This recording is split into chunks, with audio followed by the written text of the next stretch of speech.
It's our first episode of the new year. Oh my goodness. God, hopefully a much, much calmer new year.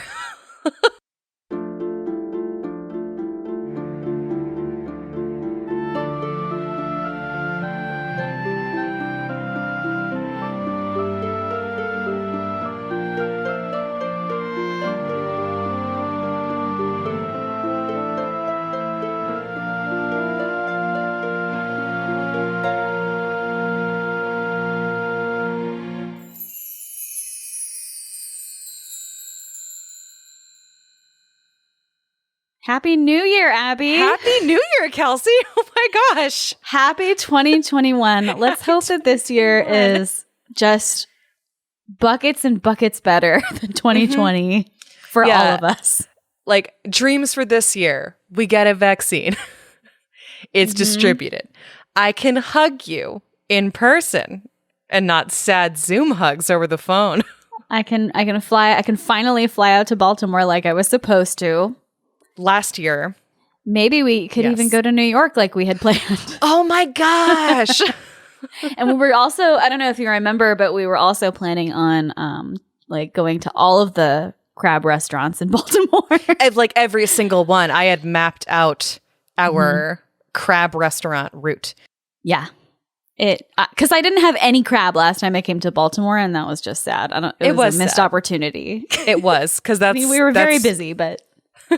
We went and we did a lot of other stuff, but I think it actually is some kind of capital offense to come to Maryland and not have crab.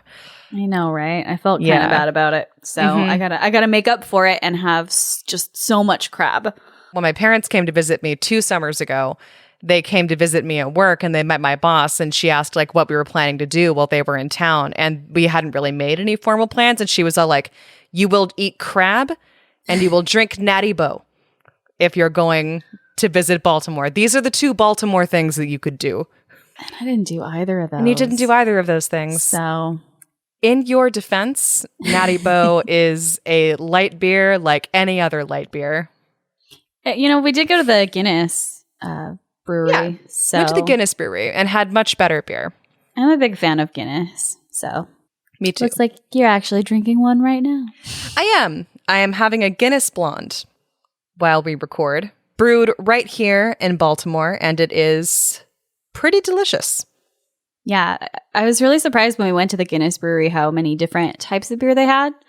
Because, you know, whenever I think Guinness, I just think the stout. So they do a lot of experimental beers. It was good. They had this really big, fun. beautiful beer garden. Yeah, it was fun. Maybe 2021 is the year we can all go back to the beautiful beer garden. Yes. We can pack all of our dreams for 2 years worth into this year, since we got about 10 years worth of bad news packed into 2020. Yep. So what are your guys' hopes and dreams for 2021? You should let us know. Is there a fairy tale you want to hear in 2021? Ooh, yes, please. Let us know what you want us to cover. Also, do we do New Year's resolutions? We're going to do that?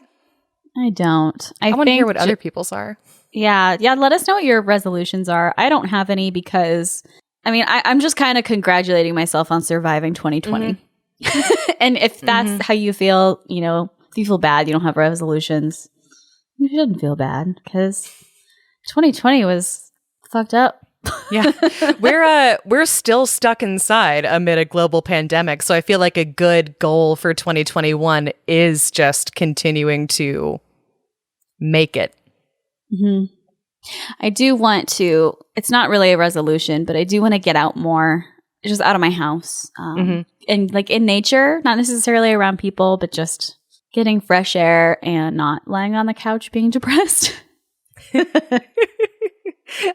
That's a big dream. It's a beautiful wish. Yeah. Just, I like it. Find some nature. Put my hands in a like stream. Feel some running water. That sounds weird, but that's what I want. No, I love it. That's so good. Feel some natural body of water on my body. That's a great New Year's resolution. What about you? I want to do something with the postage stamp that I call a front yard. I did nothing with it all last year because by the time I realized I needed to do something with it, it was too late. It was April. And all of the weeds had already reared their heads, and it was all I could do all summer to keep them weed whacked down to a length that didn't embarrass me in front of my neighbors. Do you have room to plant flowers or something? Yeah, I want to do that this year. I want to do it. I want to completely get all the weeds out of there. I want to kind of turn it over. And I was kind of thinking about scattering wildflower seeds. Totally. Which you're supposed to do sort of mid-March-ish for this climate. Yeah. Is what they recommend. I've got these seed packets. So you're ready. I am ready. I realized what I wanted to do in April of last year after it was too late to do it. If I want to do this, I have to start mid-March, right as the weather's turning and as the ground is warming up, but before it thaws enough where the weeds start coming in. And so then you get these seed packets that already have a bunch of the wildflowers that already naturally occur in the Northeast. And I lay them out, I sprinkle them out over my worked earth. And then they'll grow with the first of this heavy spring rains, and they'll choke out all of the weeds, and I'll have a beautiful carpet of wildflowers. And this is my plan. I love it. That's a great plan. And it's also really good for bees and stuff. Exactly. Planting wildflowers is really good for the environment. Yeah. See, it would be helping. Yeah, exactly. But nature, flowers, that's excellent. Hey, you should also try a tomato plant or something. Just buy one that's already sprouted and throw it in the ground and watch it. That's what I do. I do have a little vegetable box in my back patio. Yeah, just buy one tomato and throw it in. Yeah, because that was my other thing. It's I'm planning on trying to grow things this year. That's a good idea. So they sell tomato plants that are already sprouted. I don't have to do one by myself. Yeah. Starting them from seed is really difficult. Well, I don't know if it's really difficult. All their gardeners here are clutching their pearls at me saying that. But if you have a black thumb like I do, I always just buy a starter sprout from. I usually go to a local nursery, but they also have them at Home Depot and Lowe's and stuff. And you just plant it in the ground, and then I just kind of set it up for automatic watering every day, and then I don't look at it again until later. Okay. So it's not, I don't usually have a perfect tomato plant, but I get some tomatoes, and you get exciting. some tomatoes. That is good. I like. Or okay, cool. The squirrels also come eat my tomatoes, but it's fair game. So. Well, that's the other thing. So I live in Baltimore City, and my house backs up to an alley. And it's currently unfenced, my little back plot. So I need to get it fenced to somewhat reduce the chances that rats and raccoons will make off with all of my potential tomatoes. I want to grow peppers and onions. I've done onions a couple of times, and they just don't get very big, but they're still really fun. And then you have to cure them. So you take them out and leave them in the sun for a couple of days. And they get that crispy edge. I've done peppers, but I'd never have any luck with it. They always are really, really tiny and really thin, and they don't taste very good. But maybe you'll have better luck. Maybe. I also have a black thumb, so we will see. Do you have rabbits in Baltimore? Not in the city that I've ever seen. Okay, because last time I came to visit you, you were a little bit outside the city, and there were rabbits everywhere. Yeah, I was living in one of the suburbs, and yes, there were rabbits. There were rabbits everywhere. As a Californian, it was just magical to see these little bunny rabbits. They were so cute. I think that was the best spring of my life, just in terms of enjoying the weather and all of the nature that I saw. Not necessarily it had the happiest events, but I finally understood that scene in Bambi where they talk about everything being Twitter-pated. Because there were just rabbits and birds and deer everywhere, all over the place. And they were all over everybody's front and backyards all the way through the Baltimore suburbs. So because the woods are just strung out in between everybody's homes. And so it's just home to all sorts of wildlife, and the animal population just seemed to explode overnight, along with like all of these flowers and trees, and it was really cool. That's nice. And then a gopher broke our fence, and that was less cool. Was that the like really fat gopher? That was the really fat gopher that you saw? really wanted to see, but I never got to, I don't think. Oh, you didn't see him? I don't think so. That's cute though. Bastard who lived underneath the shed. Wildlife is so much fun. Yeah, well, if you grow vegetables, you'll definitely get more wildlife. Mm-hmm. We'll see if I ever bump into rabbits. I would like to see rabbits again. I see a lot of rats. Ugh, rats. They're fine. They're just rats. Rats don't really scare me or freak me out at all. They're just small rodents. The only rats I've ever seen in Northern California was like the giant sewer rats when they happen to like come out, and they're just terrifying. I can't imagine. And I've only seen it like a couple times in my life. Actually, I think both times they were probably dead. They were like as big as a cat, and I was horrified. City rats and sewer rats they're very large, and they're very aggressive isn't quite the right word. They're very unabashed, I guess. They're very upfront about their presence in your life and going through your garbage. Oh, man. So, yeah, but that was a long way of listing my New Year's resolution. That's okay. I think it was important that we talked about it. Yeah. And I think that's great. Growing something is really cool. Yeah. That's a great resolution. Both of our sort of resolutions are nature-based. I like it. I like that your resolution is to plunge your hands into a stream. Yeah. Just to be outside more often, really. Because when COVID first hit last year, it was like I was just depressed for a really long time and just laid on my couch all day. I really didn't like get out. I was just kind of sad, I guess, and pouty. Try to be more optimistic and less pouty. That's good, because we've got at least another 6 months of this. So yeah, that's a good point. Probably more, but probably more. Best not to speculate. Be kind. Wear a mask. This ride's not over. And hang in there. Yeah, we're all going to be okay. At least we're all miserable together. Yeah. It's a time of great collective sadness and bread baking and sad gardening attempts. And you know what you can do? You can listen to Fairy Tale Fix and tell all your friends about us. Help your friends find the show. Yep. You know what'll cheer up your friends out of their quarantine depression? This podcast. Yeah.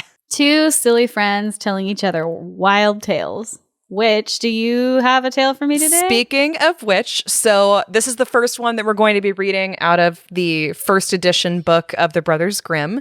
Oh, it's so beautiful. We gave away in November to Patreon subscribers. Yeah, it is gorgeous. Follow us on Instagram and Twitter and all that. We'll let you know when we're doing a giveaway. We're thinking we're going to do these book giveaways twice a year. So if that's something that interests you, keep an eye on our social media. This book is gorgeous. It's got some really beautiful illustrations. The pages feel like smooth and kind of thick and creamy, and the book smells great. And it's the complete first edition of the Brothers Grimm. The first edition, does that mean that those are the first versions of the fairy tales? Yeah, so this is the first time that it's been fully translated into English, but this is the first edition of the original fairy tale collection that they published. So that means it might be a little bit different than the, Barnes and Noble version I have.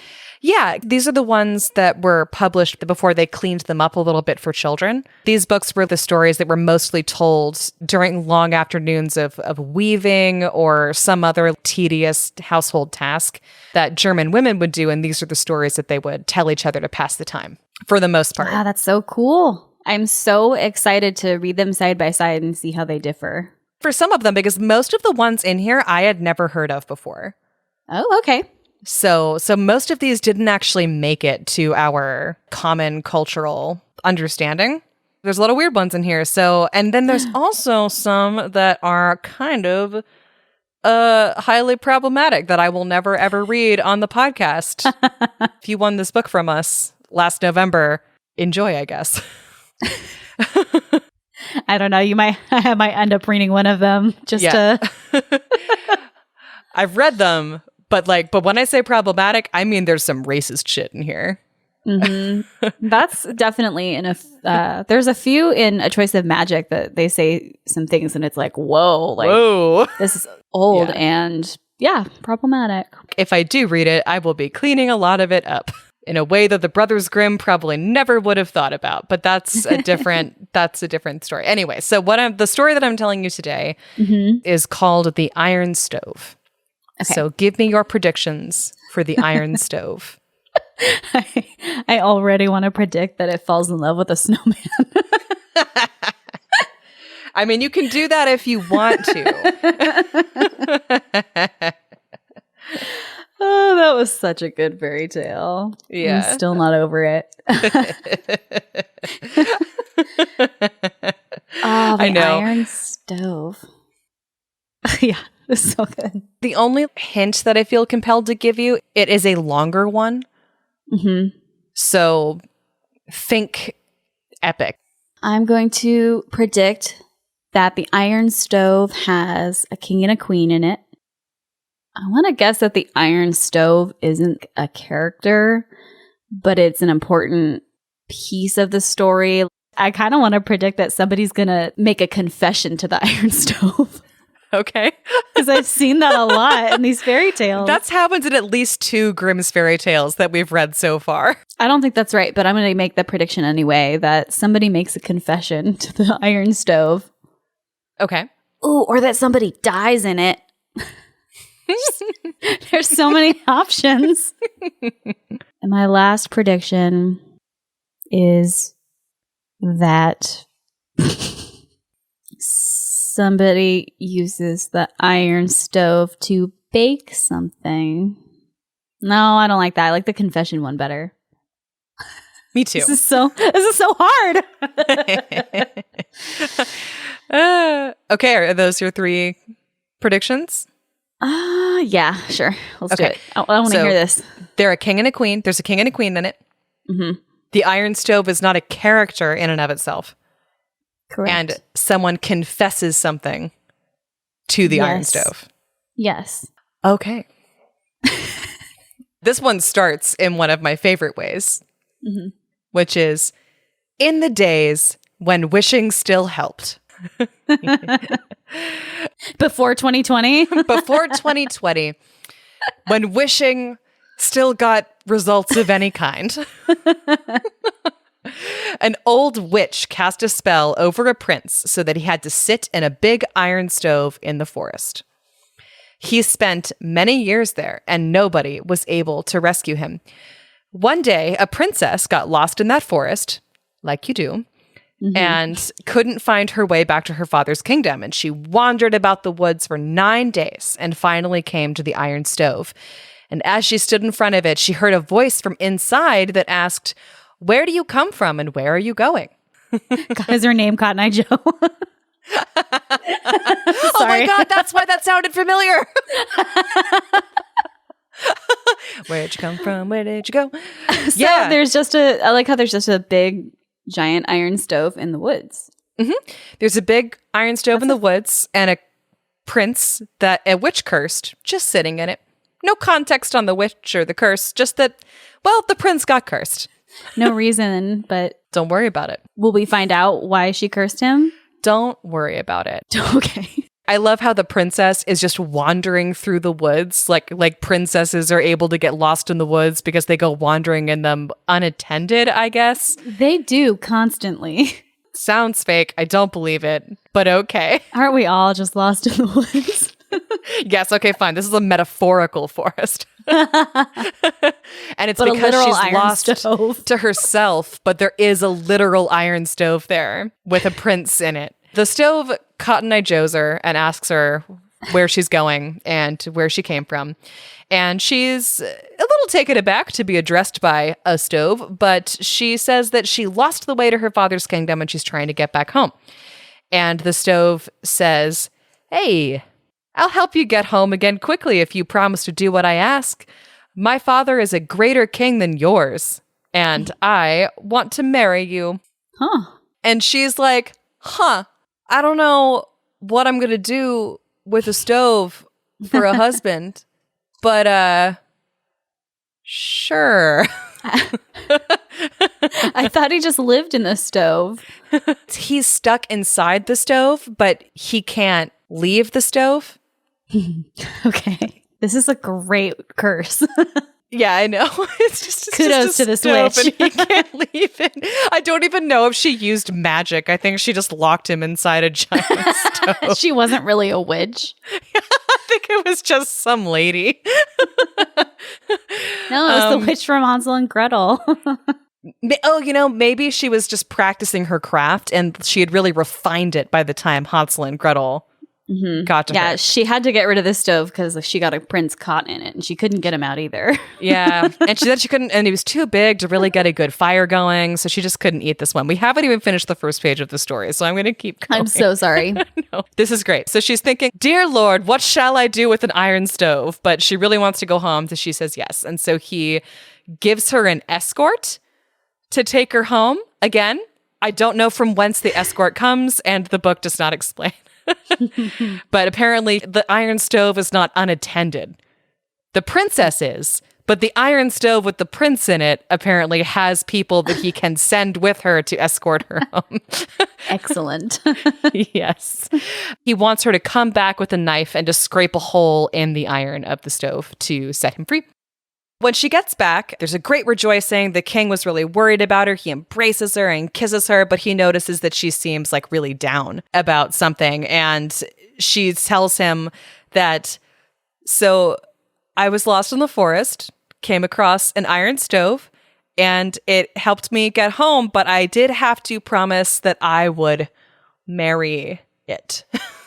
I bet the king's not happy about that. In fact, the text says the old king was so horrified by this that he almost fainted. Sounds about right. For she was his only daughter, and so they decide, in their infinite wisdom, to make the village miller's daughter do it. Again, as you do. Kind of a reverse from, like, the frog princess, where she's playing with the golden ball and the frog gives the golden ball back to her. I have to do that one. People think they know that fairy tale, and the original is way different. It's really crazy. Oh, good. I'm excited to listen to it. I think I only know, like, the kids' version of that story. Oh my gosh, I might have to do that one next week in that case. I love the Frog Prince. At least in the kids' story, the princess's father makes her keep her promise. To the critter that she agreed to marry in exchange for a favor. This king, not so much. He's like, no, you're not marrying a stove. Not my daughter. I don't care if you promise to marry the stove. Not my daughter. I'm going to make the miller give up his kid. All right. Well. And so they give the miller's daughter a knife and they tell her to go into the woods and scrape away at the iron stove. And she scrapes away at it for 24 hours and can't make even the slightest dent in it. And at daybreak, the iron stove calls out, "It seems to me that it's dawn outside." And this girl, who probably just wants to go home, gets caught immediately, probably on purpose, because she says, "Yeah, I think I hear the clattering of my father's mill." And the iron stove says, "Ah, so you're the miller's daughter. Get out of here at once and tell them to send a king's daughter." Rude. Yeah. And she's all like, "Yeah, absolutely, no problem. Sorry to bother you." And she goes back to the village. I didn't want to marry a stove anyway, especially not a rude classist one. Wasn't a fan. Yeah. Exactly. Classist. Snotty prince. She goes home. She relays the story. The king's daughter starts weeping. The king is fainting all over the place again. This king is so dramatic. The king is so dramatic. He's just about it. But fortunately, they have an entire village full of beautiful single girls to throw at the stove. So this time, they send the swineherd's daughter, who was even more beautiful than the miller's daughter. And the swineherd's daughter apparently said, "Yeah, I'll do it, but you have to pay me." I like her. I like her Me hustle. Too. I like this hustle from the swineherd's daughter. I like it a lot. So they say, "Yes, if you do this, we will pay you." And so she goes into the forest, and she also scrapes for 24 hours at the big old iron stove and couldn't make a single dent. And so again, at daybreak, the voice cries out that it seems to me to be dawn outside. And she replies, I think I hear my father blowing his horn. Because it's all the same to her. She got her money. And this time the stove replies, so you're a swineherd's daughter. Get out of here at once and have them send the king's daughter. Tell her that bad things will happen to her the way I promised. And if she doesn't come, the whole kingdom will collapse and be demolished and not one stone will be left standing. That's pretty serious stuff. That's pretty serious stuff. It's beginning to become clear to me why the witch cursed this prince. The text never does explicitly say it, but I think that we can infer from how much of a douche nozzle he seems to be that it was because he was being a giant douche nozzle. Yep. Agreed. I think this witch did a great job. I think, honestly, I think she did the world a great service by locking this guy in a giant iron can. Anyway, so after delivering all of his threats and being a classist asshole, the king's daughter finally realizes there's nothing she can do. She has to keep her promise. So she takes leave of her father, puts a knife in her pocket, and goes to the iron stove in the forest. And when she gets there, she starts scraping, and the iron gives way immediately. Because apparently, you know, if you're a princess... She's got magic princess powers. She's got magic princess powers, and that's just how it works. Magic! Magic! She finally manages to scrape a small hole, and when she looks inside, she sees a handsome prince glimmering atop golden jewels sitting in the stove. So he's sitting on a tiny dragon's hoard worth of golden jewels, and her heart is just swept away because now that she knows that he's a handsome human man and not a stove, she's much more into this. So both of these awful classist people deserve each other, is what I'm hearing. That is absolutely what you're hearing. She continues her scraping until she can make a hole large enough for him to crawl through. And he says, you are mine and I am yours. You're my bride and have set me free. And she's pretty stoked about this. And so she asks, before we go off and do prince and princess things together, I want to go say goodbye to my father. And he tells her, I guess you can do that, but you're not allowed to say more than 3 words to him. And then you have to come right back. What the hell? Because he sucks. What is this guy's problem? I don't know, but I hate him. And she goes, absolutely not a problem. I have no problem with the way you're talking to me. I will do that right now. What are the 3 words you wish she had said to her dad? Rescue me, father. Or smell you later. Smell you later. It's just so ridiculous. I hate how, she's like, yeah, fine, whatever. Stove is dude. Stove is dude. And then she waves. And then she leaves.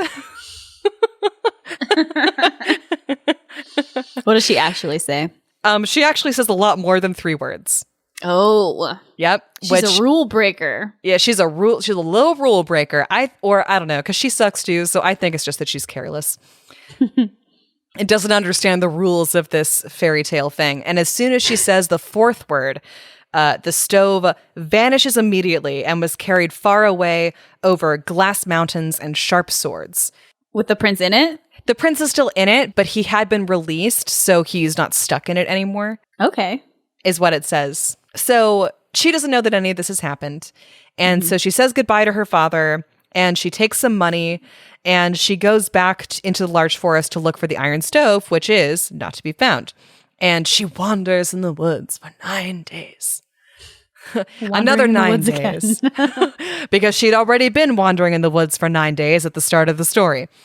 And so finally, she's out of food, and she's at her wit's end, and she thinks that she's probably just going to die out here. But she happens upon a little cottage. Is it the witch? I wish. What it is, it's a tiny little cottage, and when she looks through the window, she sees nothing but small fat toads who are sitting at a nicely covered table with wine and a roast and with silver plates and cups. And she summons her courage and she knocks on the door, and one of the toads replies, Maiden, maiden, green and small, hop to it, hop toad, and don't you fall. Hop toad's dog, hop back and forth, and quick to see who's at the door. And so the smallest toad gets up and goes to the door and opens it. And then they ask the Cotton Eye Joe thing, where have you come from, where are you going? And she tells them her story.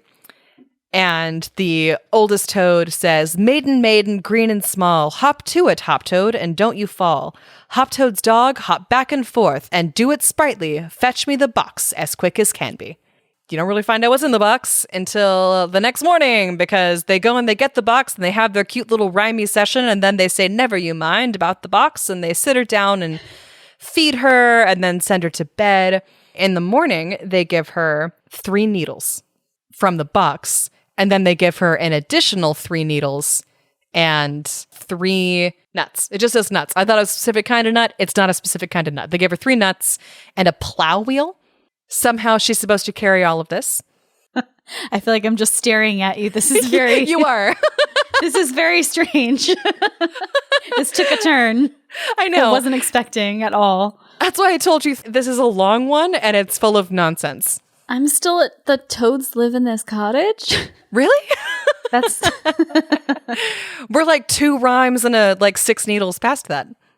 Yeah. Okay. And nuts. Yes, they give her needles, nuts, and a plow wheel, and tell her that this will help her over the glass mountain and over the 3 sharp swords, and across the lake and on to find her beloved. Okay. And well, they're helpful toads. That's nice. Yeah, super helpful. Thanks. Thanks, random toads I found in the woods who had glass mountain climbing needles. She sets out and she uses the 3 needles. She uses, the 6 needles. I don't know why the toads gave her the needles separately. Like 3 of them came from the box and then 3 of them were just like regular needles that they just gave her. I don't know if they're significant at all. But anyway, she uses the needles to scale the glass mountain by putting like 3 behind her and 3 ahead. And thus she's able to scale the glass. And then... I want to see a picture of this. Me too. There's another fairy tale called Princess on a Glass Hill that the prince rescues her in a similar fashion, where there is an illustration. So we'll have to do that fairy tale at some point. Then we can show off the illustration. Okay. She scales the glass mountains, and then she comes to the 3 sharp swords, which I guess are very large swords that cannot be otherwise gone around. And so she sits on the plow wheel and rolls across them to safety. And then she gets to a great lake. And when she crosses the lake, she asks for employment at the great palace that's on the other side of it as a kitchen wench. She's really going all out for this jerk. That's because she likes the looks of him for some reason. Anyway, so she gets herself hired as a kitchen maid. Meanwhile, the prince already has a new boo. No! Yes, shut up. I know. He's the worst. He's the worst. Yeah, he sucks. He's a terrible person. So he already has a new bride. And the book says that this is because he thought that the other princess is dead. I don't know. Why would he think she was dead? Why he would think that. Anyway, but he thinks she's dead, according to the book. And so he gets with this other woman. And it's at this point that since there are now like 2 unnamed women, I am going to give them each a name.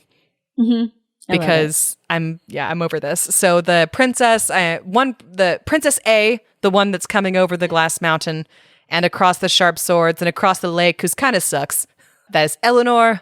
And then I'm going to name the other one Liesel, because I watched The Sound of Music the other day, and that I know it's not technically Germany. I believe it's Austria, but whatever. Those are the names that I'm going with for that. Anyway, so the prince is now married to Liesel. He's married. Yeah, because the book says his bride. At the very least, they're affianced. So Eleanor goes to work in the kitchen, and after the day's work is done, the first day that she gets there, she's hungry, so she takes one of the nuts out of her pocket and cracks it open to eat the seed. And instead of a seed on the inside is a beautiful royal dress. It is supremely gorgeous. It is so gorgeous, in fact, that Liesel wants it immediately. And so she goes down to the kitchen to ask if the kitchen wench will sell it to her, proclaiming that it is indeed, it's too fine for a serving girl, don't you think? And Eleanor says that... A little shade. It's a lot of shade. I don't like anyone in this story except for the king. The dramatic king that's fainting all the time. Just because he's fainting all over the place, and I love it. I like the toads. I wasn't expecting them to be helpful. And I like the witch. Anyway. That's true. The witch is my favorite character, and she's not even in this story, but she definitely knew it with dick when she saw one. Mm-hmm. The serving girl, Eleanor, replies she doesn't want to sell the dress, but she will trade the dress in exchange for passing the night in the prince's bedchamber. Does Eleanor know that Liesel is married to her Yes. prince? Okay. Yes, she absolutely knows that. Okay. But she sucks. Mm-hmm. They both suck. Yeah, she's happy to be a homewrecker. Liesel is not a huge fan of this, but apparently this dress is that pretty that she's like, you know what? Fine. Whatever. Go for it. She tells the prince that silly kitchen maid wants to sleep in your room. And what he says to her, if you don't mind, neither do I. Playa. This prince is a player. He's such a player, but also in kind of like that passive way of not even having any agency in it. He's just letting everybody else sort of arrange things for him. And he's like, I mean, I guess I'll sleep with her if you're okay with it. I just hate this guy. Anyway, so Liesel gives him a glass of wine with a sleeping potion in it because, oh yeah, you'll spend the night in his room and you'll be sleeping. Mm-hmm. And so when the kitchen maid gets up to the chamber to sleep, he is so soundly out of it that she can't possibly wake him, which makes her weep the entire night and say, I rescued you from the wild forest and the iron stove. I searched for you and went across a glass mountain, 3 sharp swords, and a great lake until I found you, and now you won't listen to me. So leave. Yeah, right. God, he sucks. Go away. Call it like bullet dodged. Yeah, bullet dodged. Yeah, no, he won't even stay awake now. Get out of here. Plus, to be fair, he was drugged. He was drugged by his wife. That's fair. See, nobody's acting well in this story. They're all just awful. Nobody's on good behavior. This is like the perfect fairy tale soap opera. It really is. It does feel like the plot of a telenovela a little bit. Just it's so over the top. Now, if only the prince has a twin brother. Yes, an evil twin brother. Dun dun dun. Dun, Sounds like he is the evil twin brother. Where's the good prince? Probably not locked in an iron stove. He's probably somewhere else, like madly happy with whoever else, because he did not get cursed. So the servants outside the bedroom door hear Eleanor weeping the entire night about now he won't even wake up for her after she did all the stuff for him. And they tell their master about it the next day, but he has no follow-up questions because then the story just moves on. So when Eleanor finally, she woke up the next morning, she did all of the day's tasks, and she bites open the second nut, and another dress, even more beautiful than the first one, comes out. And Liesel wants to buy that one too, but all Eleanor wants in exchange is to once again pass the night in the prince's bedchamber. So basically, it all repeats again. Prince takes sleeping drugs, he falls asleep, Eleanor gets up to the room, weeps over his body, and begs him to wake up, but he won't because he's drugged.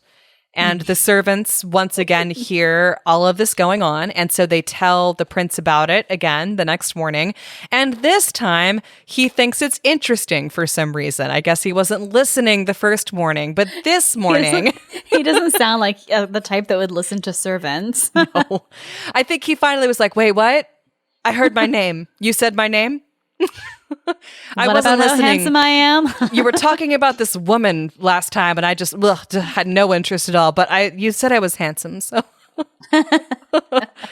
And so this time he's wise to it because he actually listened to his servants. So when Eleanor bites open the third nut and a third, yet more gorgeous gown comes out of it that again Liesl wants to buy. Eleanor trades it for another night in the prince's room, but this time the prince does not drink the sleeping potion. And so when she goes up to his room, she's already lamenting as she opens the door, according to the book. He jumps up out of bed and says, "You are the true bride. You are mine and I am yours." And that very night, he gets into a carriage and they steal all of Liesl's dresses that she traded for letting Rude. Eleanor spend the night with her husband. She traded those fair and square. Fair and square. A deal's a deal. So now she doesn't have a husband or dresses? Yes, exactly. These people suck. They're trash. They're all such trash. They're all such trash. So they steal away in the middle of the night. And when they come to the Great Lake, they sail across it. When they come to the three sharp swords, they sat down upon the plow wheel. And when they come to the Glass Mountain, they scale it using the needles. And at last they arrive at the old cottage. But when they enter, it becomes a large castle. Hooray! Hooray! And the toads were released from a magic spell and turned out to be princes and princesses too. And they were all very happy. And then they had a wedding, and the prince and princess remained in the castle, which was larger than the castle that the princess had originally lived in. And then, finally, as the last bit, our favorite character, the king, pitched such a huge fit about being left alone in his apparently smaller castle that they traveled to him and brought him back to their castle, and now they had two kingdoms and they lived a happily married life. The end. Well, at least the king had a happy ending too. Yes, I'm most happy for him. Wow. That was terrible. I know. Thank you for telling me that terrible story. You're welcome. I had never, ever heard that story before. Amazing. That was so good. I know. They're all so terrible. They're all awful. They deserve each other. At least in most fairy tales, you are given some reason to like the protagonist. Yeah. Not in this one. I guess she's brave and persistent, I suppose, would be. She did track him down, but no one else behaves well this entire story. Nope. So my fix for it is that the witch had put a stronger curse on that stove and that he would remain there to this day. Yep. The end. The end. That like the story was one of those one paragraph long stories where like once upon a time a princess came upon an old stove that spoke to her in a snotty manner, and she was like, "Fuck you, stove." And then she asked one of the guards standing next to the stove, since apparently the stove was well attended, "Hi, can you point me the way out of the woods?" And that guard, not being a douche nozzle, and also since the prince can't see him, would point in the right direction, and off she would go back to her father's castle, where they would leave the poor miller's daughter and the poor swineherd's daughter unmolested.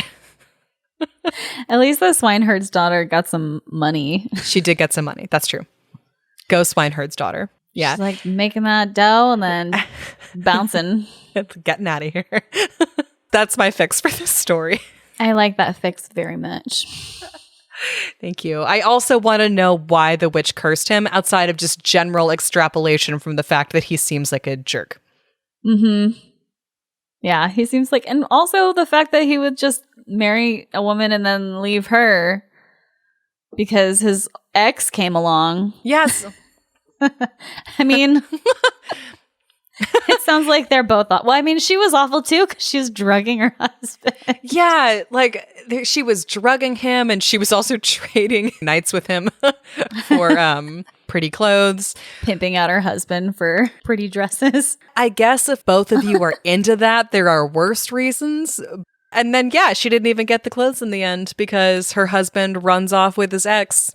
and takes her pretty clothes that she got fair and square. So the moral of that is, what's the moral of that story, kids? The moral of this story is the straights are not okay. Perfect. Oh my gosh. That's the moral. I still love the dramatic king, though. Me too. I love him so much. I'm happy that at least he got his happy ending. He did. He got a bigger castle and his daughter back. Yes, because Even though parents she's love their awful. children for some reason, even when they suck. Mm-hmm. Yeah. So he seems like a good dad. So how many points did I get? Well, there was None. a king, but no queen. I think that there is an argument to be made that the iron stove itself was not a character. The character of the prince was trapped in the iron stove. Yeah. I think you get that point. 1.5 points for Kelsey. Yeah, 1.5. I don't know if we're doing half points. Probably not. We're not doing half points. Fine. Tee-hee. I think we're tied. By the way, if you go to fairytalefixpod.com, you can see our scoreboard on the website. Although I think it desperately needs to be updated. I'm very excited about this story because it is from this book. It's new. It's called Tales of East Africa, Folktales from Kenya, Uganda, and Tanzania. I love the cover. Yeah, it's a gorgeous book. And it'll be in our show notes if you want to purchase this book. It's really freaking gorgeous. And so far the stories are really fun. So I'm excited. This one is called The Story of the Lost Sister. And it is told by the old woman Nagutu. And it's from Kenya. It's cool because they give you the sources of these folktales. Like they tell you the original people that told them. Even if it doesn't really like make total sense to us. A traditional tale that people from Kenya would understand. Okay, and so it's told by the Ngutu people or by the old woman Nagutu. I think that's her name. Okay, so there's an old woman named Ngutu and she tells this story. Yeah. So that they had the name of like the informants for each story. I love that. Okay. Yeah, that seems really cool. At the very beginning, not of the story, but of the book, it has a really pretty quote that says, "If this story is good, the goodness belongs to all. If it is bad, the badness only belongs to him who told it." From George W. Bateman or Hamdani. I'm probably going to pronounce these names totally wrong. And I definitely want you to tell me. I tried looking up how to pronounce these names and it didn't, I couldn't find anything. So let me know. Okay. All right. That's exciting. Oh, yeah. And it's called The Story of the Lost Sister. So give me your predictions. I know exactly one Kenyan folktale so far. Yeah. So I'm going to say that there is going to be a trickster animal involved. The sister got lost. It's fun watching you struggle. Yeah. Revenge. I feel like a butterfly pinned to the thing that you pin bugs to that I forget. Under the gaze of Kelsey's enjoyment. I don't know. Magnifying glass. I'm like, Magnifying glass. Ah! Okay. There's a trickster animal involved. The sister in question got lost because she ran into the forest after getting into a fight with her other sister. Because that is what would make me get lost. okay. And my third prediction, one of the animals that she encounters in the forest is a king in disguise. That's a very specific prediction. But I That's from one of the other African folktales that I know. But I like it. There actually is a whole section of this book called Tricksters. Yeah. Yeah. Yeah. But probably not the one that this comes from. So now I'm regretting my predictions. Okay, tell me about the lost sister and why she got lost and what happened to her and whether or not she marries a handsome king who is also a snake. Will do. And also, like I said, these names, I'm probably going to pronounce them wrong, so please forgive me. And then let me know how to actually pronounce them. Once upon a time, there was a brother and a sister who lived together.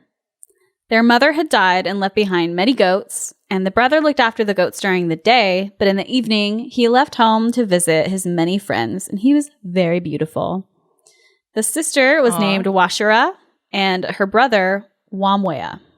One day, when the brother returned, Washara told him that 2 men had came by the other day and said that if you go away and leave me, they will carry me off. And her brother said, "You talk nonsense." No, she's not. Oh, no. And Washara replies, "I am speaking the truth, but when they take me, I will bear with me a gourd full of sap, which is like fat, and along the path, I will let it drop so you can follow my trail." Well, what do you know? When Wamwea brings the goats home that night, I'm mad at Washara Wamwea. makes him a great feast. Uh-huh. And he still leaves to hang out with his buddies. Oh my gosh. Okay, he's a terrible brother. I should have amended my prediction to say that her sibling does something terrible to her. That's how she gets lost. But go on. Right? Brothers and sisters. That sounds right. Sucks. But I also like that the book describes him as he was very beautiful. And so that's probably why he has a lot of equally beautiful friends. And so he and his like hot friends just wander around at nighttime. Mm-hmm. So the next morning, he comes home to find the homestead empty. And lo and behold, his sister was telling the truth. Yeah. But you feel pretty bad right about now, Wamwea. Believe women. Believe women. So the brothers see the track where drop by drop his sister let the sap fall. And I love that she knew her brother well enough that she told him her plan to like find her. She's like, "I'm going to do this because you're going to go off." I know that you're not going to listen to me. So this is the plan B. Yep. Okay, so at least she's smart. Yes, she's very smart. So he's the beauty and she's the brains in this family relationship. Seems like it. So the brother follows the trail through the hills and he hears the sister's cries across like the opposite hill. "Follow after where you see the trail." And the following day, the sap begins to take root and spring up into little plants. Oh. But the brother still didn't see his sister. After traveling for a while, Wamwea returns home to tend to the herd. So I guess he like has to go back and make sure the goats are fed and everything. Yeah, probably. So he takes them out to feed them, but he sees that no one has prepared food for him when he returns that night. Oh, oh no, your sister's Wamwea. not there to feed you. Oh, I guess maybe you should have listened to her when she said that she was afraid that men were going to carry her off. Yeah, really. So if he prepares the food, there is no one to care for the herd. So he slew a goat and ate it. And when he was finished, he slew yet another, and so on, each night until the goats were gone. I'm sorry. Okay, so I understand goats mean a lot in herding communities. You do have to go home and tend the goats. I totally get that. Like that is your survival pattern, you know? So I get it. You had to call up the search to go home and care for the herd. But instead of going back out and continuing to look for your kidnapped sister, you just start killing your goats. Yeah. Is this the episode of Men Who Suck? I think it is. Oh my gosh, can that be the title of this episode? Yes. Dustin, that's the episode title. The episode of Men Who Suck. This part really confused me a little bit because they're talking about how he's killing all the goats until they're gone. And then he starts killing off the oxen one by one to eat. Okay. And that lasts him for months and years, for the flock was large. Although they didn't mention the oxen before. And he eats them one by one at last until they're all gone. And then he thought of his sister. I'm sorry. But like it lasts him years. And so instead of learning to cook, he just keeps killing them off and eating them.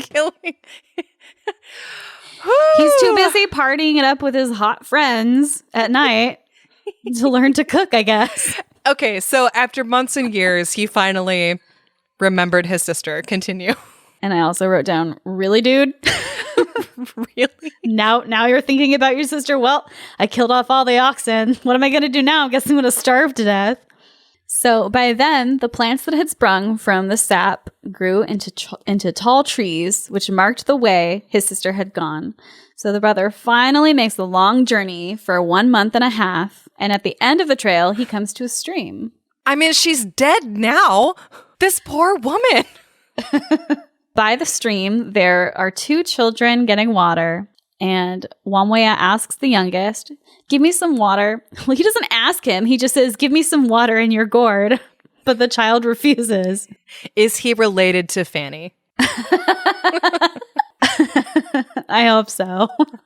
Give me some water in your gourd. But the child refuses. And the elder child says, give the stranger a drink. For our mother said, if you ever see a stranger coming by the way of the trees, he is my brother. Yeah, okay. Well, I can definitely see where this is going.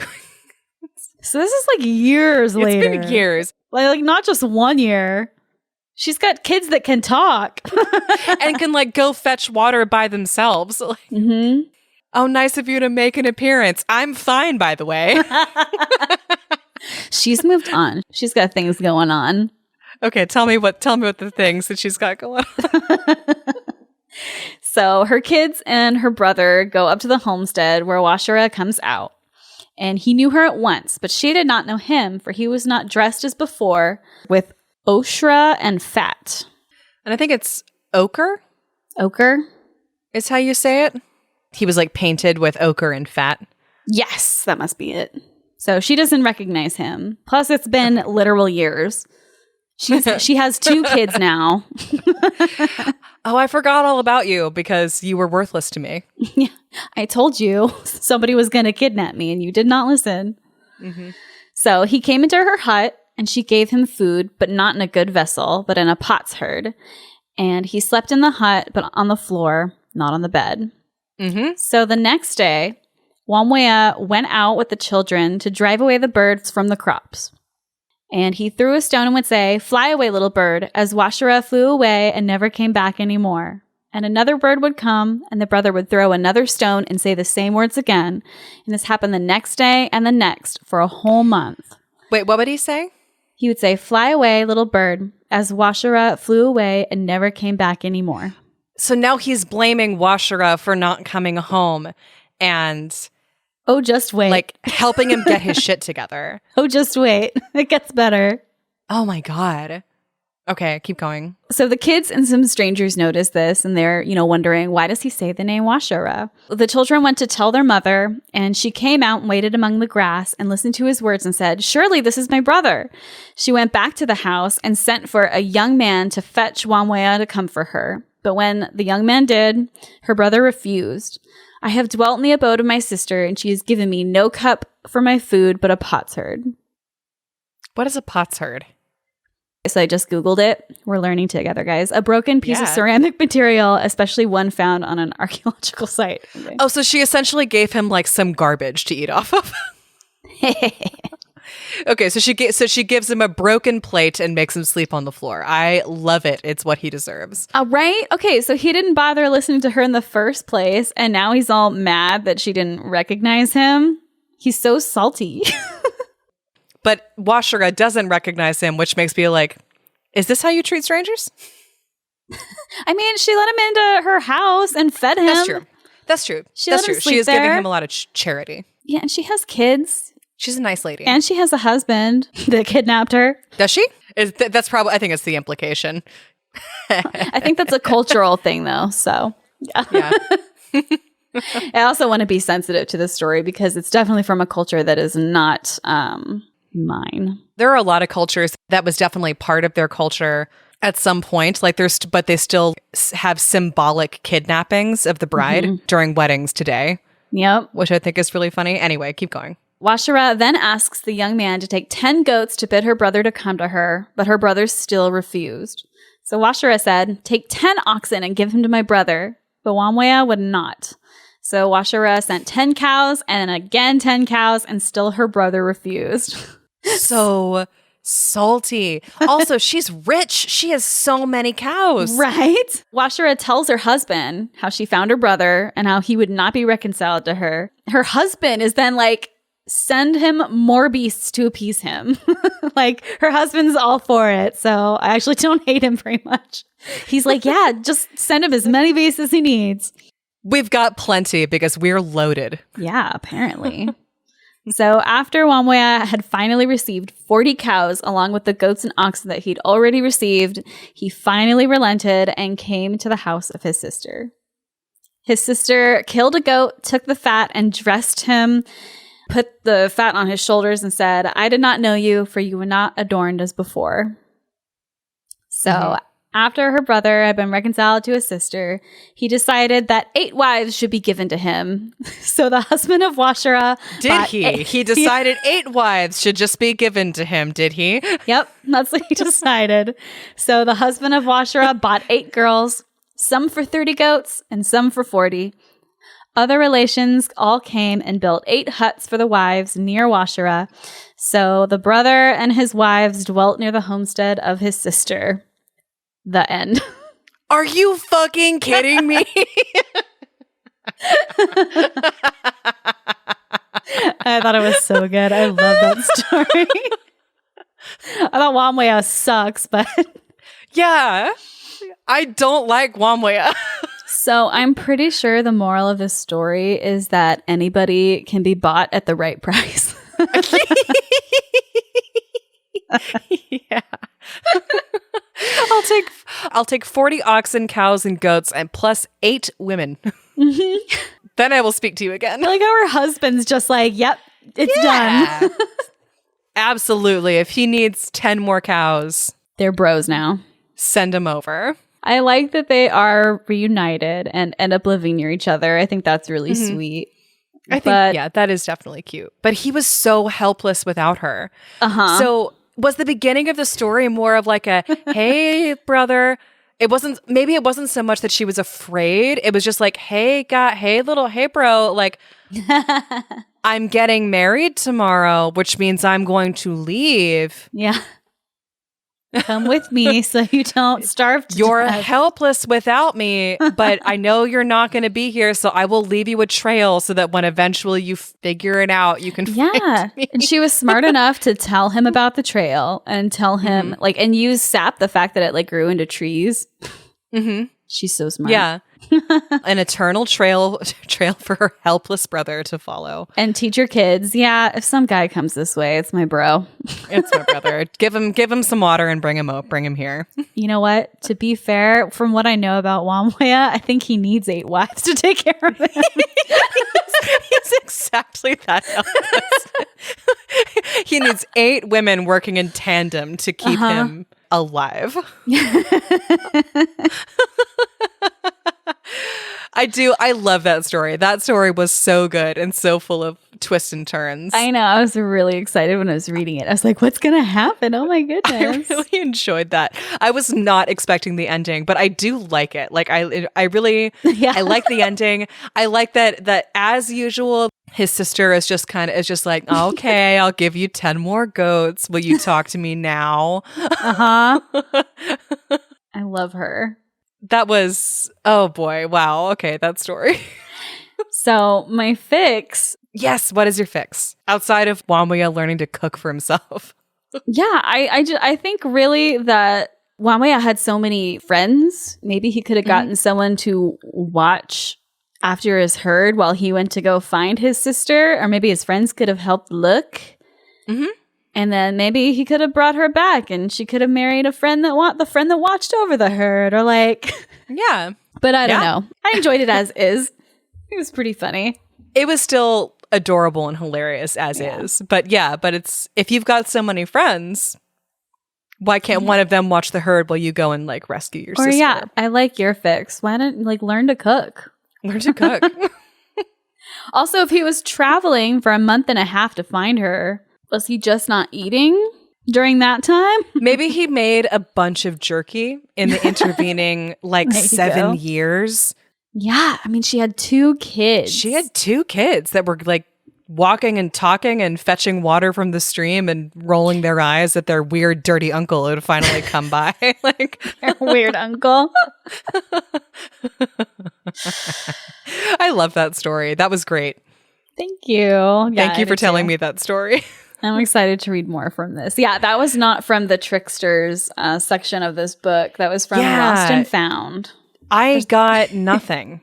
I got no points. Nope. You were close with the sibling. I was just wrong type of sibling. And I guess I didn't really get in a fight. Yeah, not really a fight, but It doesn't seem like Washra gets in fights. She seems extremely practical and easygoing. I bet Wamwaya gets in a bunch of fights. with all of his hot friends. I love that they talk about how beautiful he is at the beginning. It's really, really beautiful. So hopefully that means that the 8 women that he married at the end weren't mad. Yeah, I'm sure they're all very happy. He's pretty hot. He's pretty hot. And we each got our own hut. So good. So good. That was great. I hope everyone has a really happy new year. Yeah. Yep. Happy New Year. As we said at the beginning of the episode, hang in there. 2021 is our year. It's for reals this time, people. For reals, it's going to be our year. Thank you once again so much for listening to Fairy Tale Fix. If you enjoy our show, please subscribe and leave us a review on Apple or Stitcher. It's a big part of how we get out there and help other people to find us. If you want to support us, you can get extra episodes, merch, books, and other bonus content by signing up at fairytalefix.cash for about what you'd pay for a latte a month. You can find us on Twitter and Instagram at FairyTaleFixPod, and please email us your favorite fairy tales, folklore, nursery rhymes, other things like that at info@fairytalefixpod.com. So Eleanor, after the prince kept sassing her over and over, decided, you know what? Never mind. And decided to turn around and leave him anyway, because what can a stove even really do to destroy a kingdom? And Wamwaya asked one of his many hot friends to watch after his herd while he went to find and save his sister much, much sooner than years later. He brings Washra back, and she marries the friend that watched over the herd. And they lived happily ever after, ever after, ever after, ever after.